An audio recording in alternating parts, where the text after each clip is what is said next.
We're talking to Reverend RDockery, the pastor of Mount Sinai, Cumberland Presbyterian Church, and also a person who has developed a program, a mentoring program dealing with issues dealing with fatherhood. And of course, Reverend Dockery, let's give you an opportunity over this last segment that we have here to talk about your program in a way that the individuals that you would like to reach can be attracted to that program, as well as the individuals you would like to help you reach those individuals. Right. We said, you know, you're dealing with the criminal justice system and with the social system and et cetera. And there ought to be a large number of individuals who can identify with what you're saying and ought to be willing to cooperate with you, because there's a tremendous need for us to do what you're talking about. Okay. Well, thank you. Three groups that I'd like to reach, if no other group. One, the individual male who are interested in dealing with their issues of not knowing how to be responsible. And that's not to say that what you do for your children is not worth anything.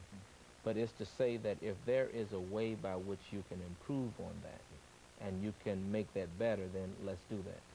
Number two, we're looking for individuals who would serve as corporate sponsors or individual sponsors, those who will enable us to make this message broader and take it to a larger audience. And lastly, we're looking for a collaboration with institutions such as the penal institutions, the educational institutions, and other social service agencies that are concerned with it. Last, we did a research on the Nashville community, trying to find out what service organizations existed. We found that there were 21 such organizations that existed for women and children, but there were very few that existed for men who were displaced. So one of the things we want to do is, again, not to get in a battle between genders, but focus on a well-developed and a problem that certainly has credence. And there's a tremendous need to address that issue, because what we find is that what's going on here has a lot to do with some of the other things that are going on, and often they precipitate those things. So focus of this program, under the guise of building families and communities with our nonprofit organization, is to focus on this as an area of concern. And so we, you know, as I mentioned, those three groups, the individual sponsors, as well as government agencies and things of that nature. But we want to be able to make sure we sustain the process. It's interesting, as we look at what happened down in off the Gulf Coast. Thank you. It's unfortunate, you know, but it's not just a black issue, but certainly we saw the group, the subgroup that was affected the most. And it was sad to see how many men who did not have a clue. They were waiting on the government to do things that they could have done, or perhaps if they had been prepared would have done for themselves. And that's not to say that we don't work with the government. But in the United States, there are 50 states, some 3,000 county governments, and a number of precinct governments within those counties.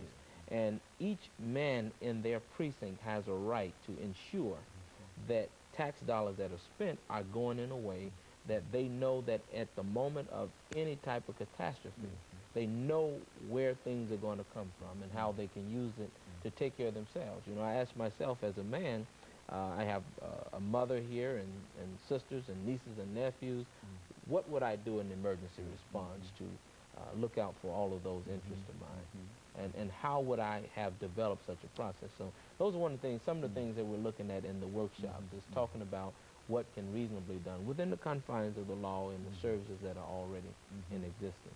You know, Reverend Dockery, since you've dealt so much with social response and responsibility, and et cetera, I think since you mentioned this whole issue of New Orleans, I think that it also will allow us to raise this issue, that what we've observed over the last many days since this occurred is that there's been a tremendous outpouring on the part of the American people for the evacuees. And so now, do you feel that because of this, that there might be a different sentiment in this country in reference to those individuals? See, here we're dealing with individuals who were displaced, et cetera, and we all have a very, very real passion in reference to trying to help them. They've lost everything, and etc. Mm-hmm. But there are some individuals who are on the streets, Right. who homeless and that group and etc. Mm-hmm. That they've been there, and we've not done that much in terms of dealing with them. And of course, I know the rationale might be, well, these other individuals were caught up in the hurricane and etc. And these other individuals, as we generally see individuals Right. who are homeless as being worthless and with no responsibility, etc. But do you think that there might be a change in terms of our perception of individuals since this happened? I think on a national level there's going to be some debate on the issue of separation of race and class, and that's fine. But I think more importantly, the individuals that are affected directly by it have to have their own dialogue and have to come up with their own resolution and have to take a more responsible role in addressing those issues.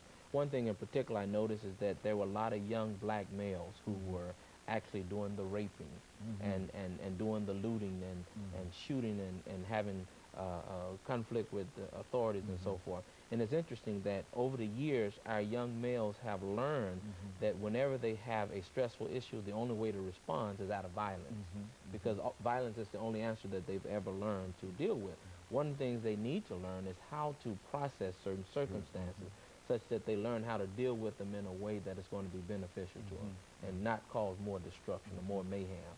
And so I think that's one of the key things. I believe that in any city in America, if a catastrophe of that nature were to happen, our young men must be prepared to not add to the problem, but to be willing participants to solving the problem based off of information and understanding and knowledge. And you believe that you have in this seminar so constructed and so tested in a real sense, because I think that you've been really working with this program, Absolutely. not only in this program, but also building families and communities That's and et correct. cetera. And so this has been almost a life work with you. Right. And so you finally think that you have the kind of the program that's necessary to reach out and deal with it. I'm not naive enough to believe that I have a cure-all, Okay, but I good. certainly believe that we have a foundation for building on the right type of dialogue and structure. And that's the key to having the participants come up with their own answers to their own problems. Well, do you have any job kind of things associated with this program? Is there anything that you can say in terms, because in many instances, what many of these young people need is some kind of job opportunities and et cetera. Sure. And I think it's key to focus on job opportunities as a stepping stone to entrepreneurial development. Because quite often, it's easy to put a young man on a job, but the question is, how long will he stay, and what will be the factors that determine how long he stays? If he's in a position where he's owning something, he's making a contribution to the economic infrastructure of the country, he feels a lot better about himself. So certainly working a job until such time as you can develop the skills and the knowledge to become an entrepreneur. And I think that's a focus that's missing quite often in our outreach to challenged and disadvantaged populations, as this one that we're talking about. Very good. And of course, Reverend Dockery, we have about 2 minutes before we end the show for today. Okay. And we wanted to use the last couple of minutes that we have here to give you an opportunity to make a special kind of appeal to whoever you wish to make that appeal in reference to what you're trying to do, because I think you have already demonstrated that there's a tremendous need for what you're doing. All right. Well, let me just start by saying I could be reached at 3738 Hydes Ferry Road, Nashville, Tennessee, 37218. Phone number 615-256-7886. That is the office number. And I invite any sponsors in particular to give us a call, and we can answer any questions they might have more specifically about what we're doing. 615-256-7886. That's 3738 Hydes Ferry Road, Nashville, Tennessee, 37218.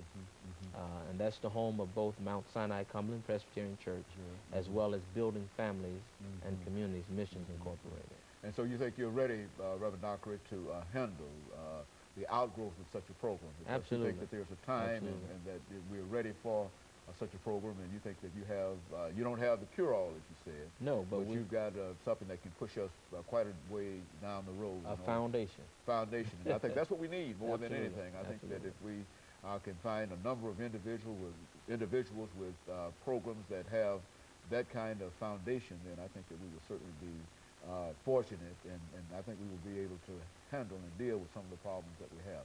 And so, Reverend Dockery, let me thank you over the Thank you. last few minutes that we have here. Thank you for having For us. coming by and giving us that excellent information, and I'm sure that in the end, it will have a tremendous impact upon our audience as well as others. And I certainly want to thank you. And let me encourage our audience to tune in again next week for another informative edition of Cummings. Thank you and good morning.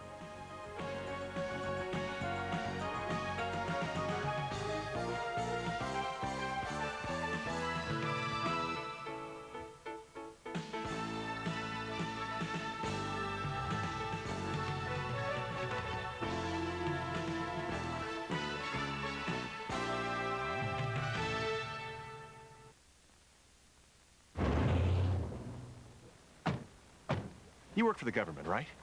Can you tell me how to get student loans for the kids here? Oh, I don't know about that. You want to see a geyser? Back in the car.